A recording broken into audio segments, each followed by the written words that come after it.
Greetings and welcome back to the Casual Wargamer. Today I'm continuing my editions reviews, targeting on 5, 6 and 7. They were very similar editions, so I'm kind of lumping them together in this particular video.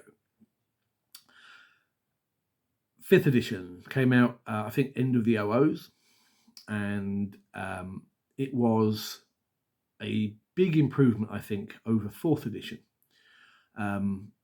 They seem to somehow streamline and iron out the 4th edition rules, which were not that well written, shall we say.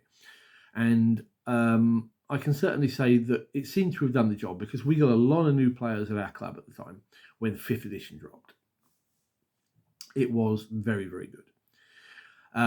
After all these years, I can't remember really what it was that they changed, but I certainly know and remember that we had much better games out of 5th.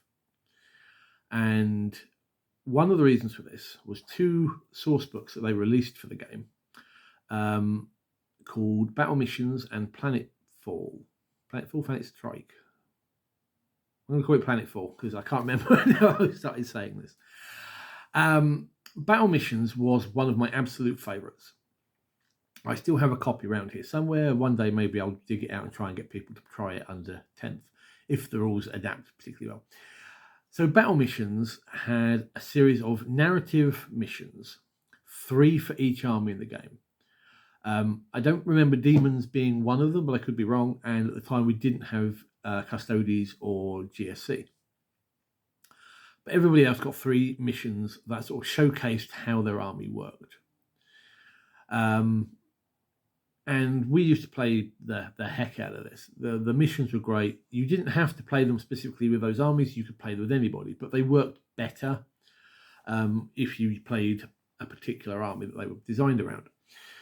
And so that gave us loads of missions, loads of combinations with different armies, stuff, trying them out. And it really was one of the things that made 5th so much more playable. Planet Strike, it was a similar sort of thing, except it detailed a short campaign for planetary assaults. And I think there was about 6 missions, and it ran from the initial planetary assault, capturing and holding the staging ground, blah, blah, blah, until the very last one was the planet's been bombarded by so many things. There's been so much going on. The planet's breaking up, and they had rules for basically fighting over exceedingly difficult and dangerous terrain as the planet broke up around you. And oddly, we played the hell out of that as well. Normally, I find people aren't great on narrative style missions, but these books worked great for the edition at the time. And although you had got stratagems in 4th edition, they came with the City Fight book. The Planet Strike book gave you a load more, and I'd kind of tweaked some of the issues that they had originally. And these would eventually go on to be the stratagems that we know now from 8, 9, 10, and so on. So yeah, 5th edition was very popular. We also ran a number of campaigns using what GW released as, I think it was called Planetary Empires. They did a fantasy version as well called Mighty Empires, which was a tile-based system. It was a box set that came with these plastic hexagonal tiles or octagonal tiles.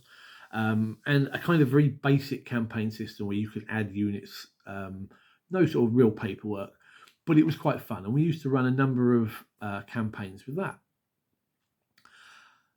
Then you got 6th edition. And 6th edition was a change. The system was basically the same, but you could see they were ramping up sort of like the complexity of the game.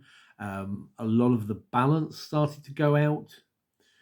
It wasn't the best worded.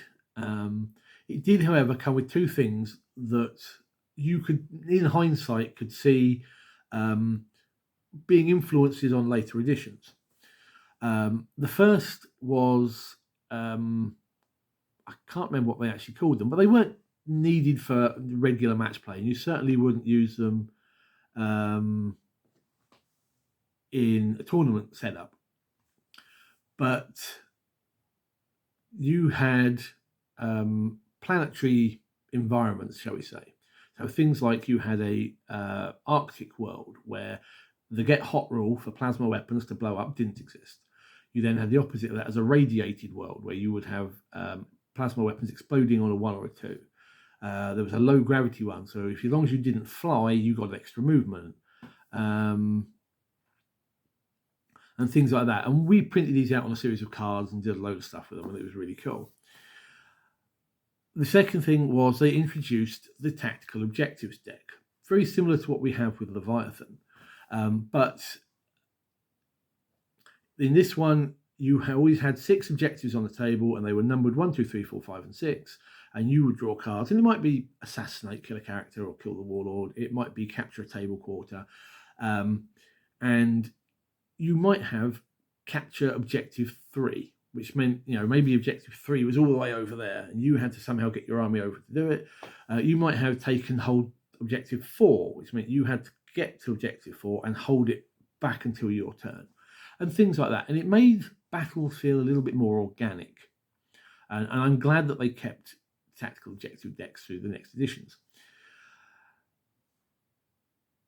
Now, there is a little bit of a meh for me with regard to 6th, and that was that we are used to editions back then lasting about 5 years. Now they seem to be about 3 years. 6th edition was around for about 18 months, and that was it. The 7th arrived on the scene. And I did get a little bit irritated by this, a little bit piddled off by it. And I stopped playing for about, I'd say, nearly 6 months, until a friend of mine said, look, come play 7th, try it. They've improved the tactical objectives deck, and they've done all this stuff. And I gave it a try. You can't just go, nah, don't like it. You've got to give it a try. I've had a break. It was probably much needed. 7th edition. Now, 7th edition, you can see they've taken the sort of like power creep, the complexity, and dialed it up to 11. Yes, it was a fun game, but it was taken a little too far. It's one of the reasons why I'm rather disappointed that they used effectively, it's not the same, but effectively 7th edition for things like Horus Heresy. You've got a much better system with what comes with 8th, 9th, and so on. Why didn't they use that? Anyway, they had improved the tactical objectives deck, and they did a great job with it. I mean, when I say they improved it, it wasn't so much the cards were effectively the same, but what you got in the deck, the extra ones, sort of really made a difference. And I started to really get back into 7th edition. It had issues though. The power creep was through the roof. You had a whole, almost an entire chapter just on special rules. I forget the term for it now. That everyone sort of wanted back after the likes of 8th and 9th edition. But basically, a unit might have Zealot. It might have... now my brain stopped working. But, you had all these special rules. But you'd only need the keyword in that unit's description, and you could just look through and see what it did. Whereas these days, every unit's got its own special rules and so on. And there was quite a lot to keep track of. Things like knights became a real problem. They became so difficult to deal with. I was playing Death Guard towards the end of 7th. They did a phenomenal book called Traitor Legions, which all of the Chaos Space Marine Legions got special rules for them. I was playing Death Guard at the time. This was phenomenal. Suddenly, we could have everything. I had Plague Marines on bikes, toughness 6. I could have Havoc squads with heavy weapons. I could have Plague Raptors. I could take a Helldrake. And then when 8th came along, I basically took all that and went, no, you can't have it. One hand, take with the other, At the end of 7th, I was actually glad it was going. It was different, but slightly too much power gaming, slightly too much, with some armies being overly dominant over others. So that sort of bracket between roughly, 2008, 2009 through to about, 7 years ago, with the release of 8th, I think was a good point for the hobby. It did get a little too competitive. You could really see this was the era of the tournament kicking off, of competitive play really dominating 40k, and that was a shame. I've always said that 40k is a game that works best when you are just playing for fun, roll some dice, move some models, have a laugh. And unfortunately, I think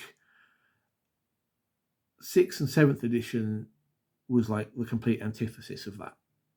If you didn't play competitive, you basically didn't bother playing at all, sort of approach. Next video, I will leap into the likes of 8th and 9th, and I will be sharing my thoughts on those editions. Meanwhile, if you got this far, thank you for watching. Give me a thumbs up. Yay. Hit the subscribe button if you aren't already a subscriber. Let's try and get the follower count up.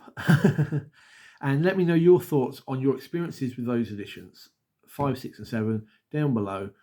And I'll speak to you guys in the comments, and I'll see you in the next video. Until then, take care, guys, and good gaming.